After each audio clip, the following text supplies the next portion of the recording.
¿Acaso hay posibles señales de cambio en las relaciones de Estados Unidos con el régimen cubano? Esto dicen los especialistas. ¿Cómo están, amigos? Bienvenidos a Noticias Importantes. Esperamos sus opiniones en los comentarios. Comenzamos.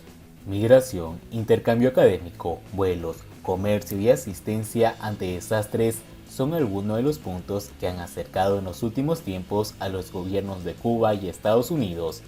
Según han referido congresistas cubanoamericanos como Mario Díaz-Balart, María Elvira Salazar y Carlos Jiménez, se refleja un aparente cambio en la política de Biden hacia la dictadura.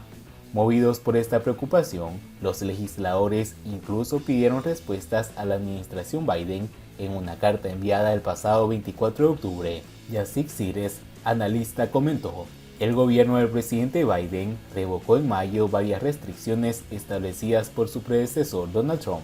El levantamiento de algunas tenía cierta lógica en el contexto cubano, buscando facilitar un poco las cosas a una parte de la población, y ahí se pueden incluir los temas de las remesas, los vuelos a aeropuertos cubanos diferentes al de la capital, el impulso de los trámites consulares en Habana, que también responde esto último a un interés de seguridad nacional y forma parte de una política más amplia hacia la región, comenta Yacik Cires, director de estrategia del Observatorio Cubano de los Derechos Humanos.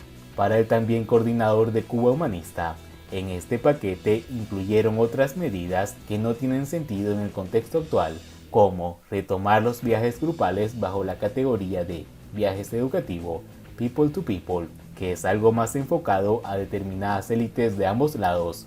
Estas medidas no fueron acompañadas con una denuncia clara y exigente contra el régimen, verdadero causante de los problemas de los cubanos.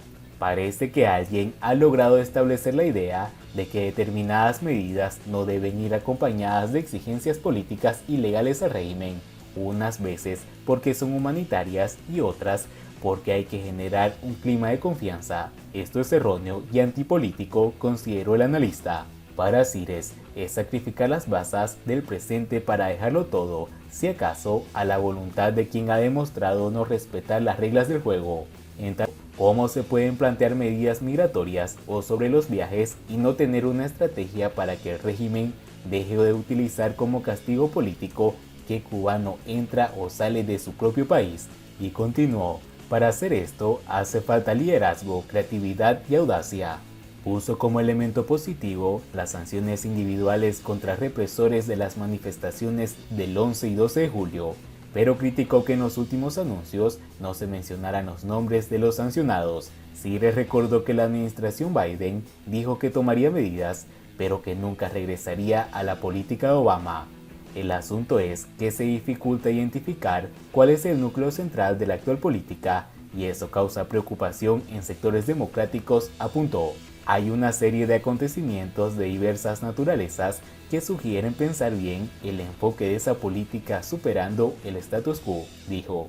Puso como ejemplo los cambios ocurridos en la sociedad cubana a partir de las protestas del 11 de julio, la brutal represión desatada por el régimen contra los manifestantes, incluidos menores de edad, el llamado al enfrentamiento hecho por el propio Miguel Díaz-Canel, el reforzamiento del aparato legal represivo, la estampida migratoria actual, la muerte del general Luis Alberto Rodríguez López Calleja, el reciente hundimiento de la lancha en Bahía Honda, la incapacidad del sistema para resolver incluso cuestiones de mera gestión, y la implicación cubana en Venezuela y su apoyo a Rusia.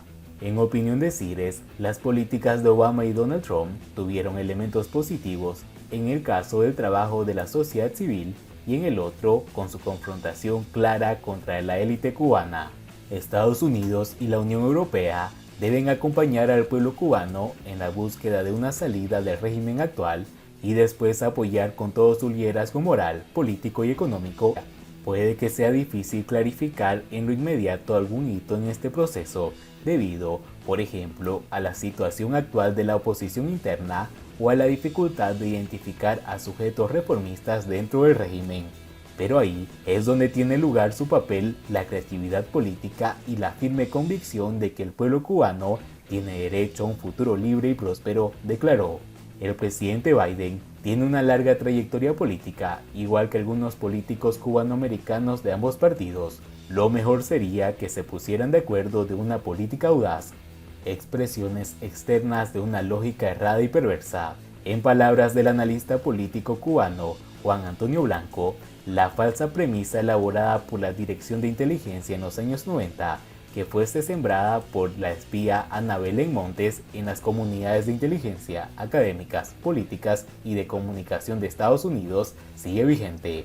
El único peligro que presenta Cuba para Estados Unidos es el del éxodo masivo, por lo que el objetivo de Washington debe ser estabilizar el control del gobierno sobre la sociedad, levantando sanciones y dando todo tipo de ventajas, señaló.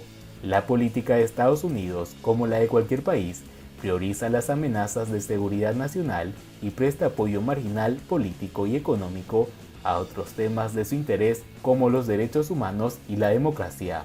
En la administración Biden hay sinceros creyentes en el paradigma de Ana Belén Montes como los que hubo en la de Obama. El problema es que no han interiorizado conceptualmente algunas cuestiones básicas, explicó. La primera es la actual naturaleza mafiosa totalitaria del sistema cubano y de ese régimen de gobernanza que entró en una letal crisis multisistemática y finalmente cayó en 2022. El empujón final fue el colapso del sistema energético, estimó. Para Blanco, la segunda es que el sistema que se desplomó solo puede ser reemplazado, pero no reparado con ninguna inyección de recursos. Según el doctor en historia, para esto solo hay dos posibilidades de reemplazo, y una sería guiada por reformistas autoritarios de la propia oligarquía que impondrían un régimen mafioso de mercado controlado y corrupto como el ruso. La otra es que las fuerzas prodemocráticas populares fueran apoyadas por parte de los militares e inicie un proceso de transición hacia una sociedad abierta, democrática, de libre mercado, bajo el imperio de un Estado de Derecho que proteja los derechos humanos y, según el analista, una cosa o la otra sucederá en el corto plazo. Los funcionarios de Estados Unidos, como los de casi todos los países europeos, creen ser objetivos, pragmáticos y prudentes, apostando por lo general a reformas puntuales controladas por élites autócratas de las revoluciones impulsadas por fuerzas prodemocráticas. El resultado es que a menudo hacen aún más difícil, aunque no imposible, la tarea de los demócratas cubanos, dijo Blanco. En palabras del analista, ese es el trasfondo del drama. Lo demás, intercambios culturales, etc., son expresiones externas de esa lógica errada y perversa.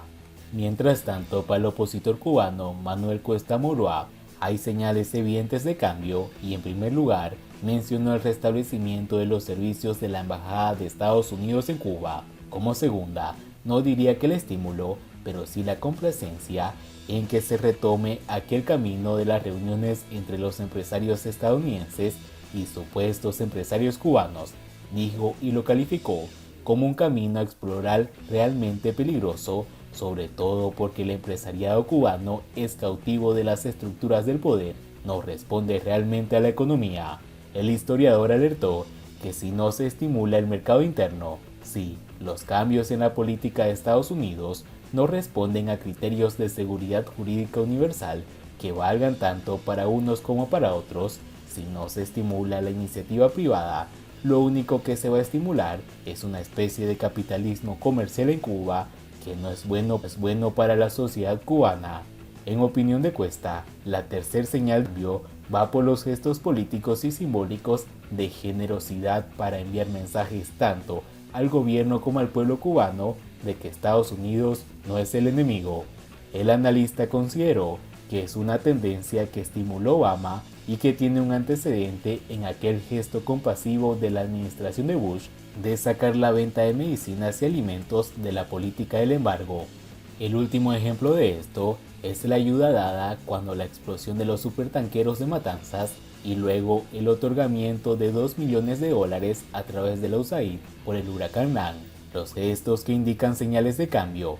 Está también lo del programa de intercambio cultural académico-científico, otra señal, pero no creo que sea una implementación de la política de Obama como tal, como él la inició, comentó. Y bien amigos, así vamos terminando las noticias importantes del día de hoy. Por favor, nos ayudarían mucho compartiendo las noticias y así poder informar a muchas más personas de la verdadera realidad en Cuba. Patria y vida, mis hermanos, nos vemos en el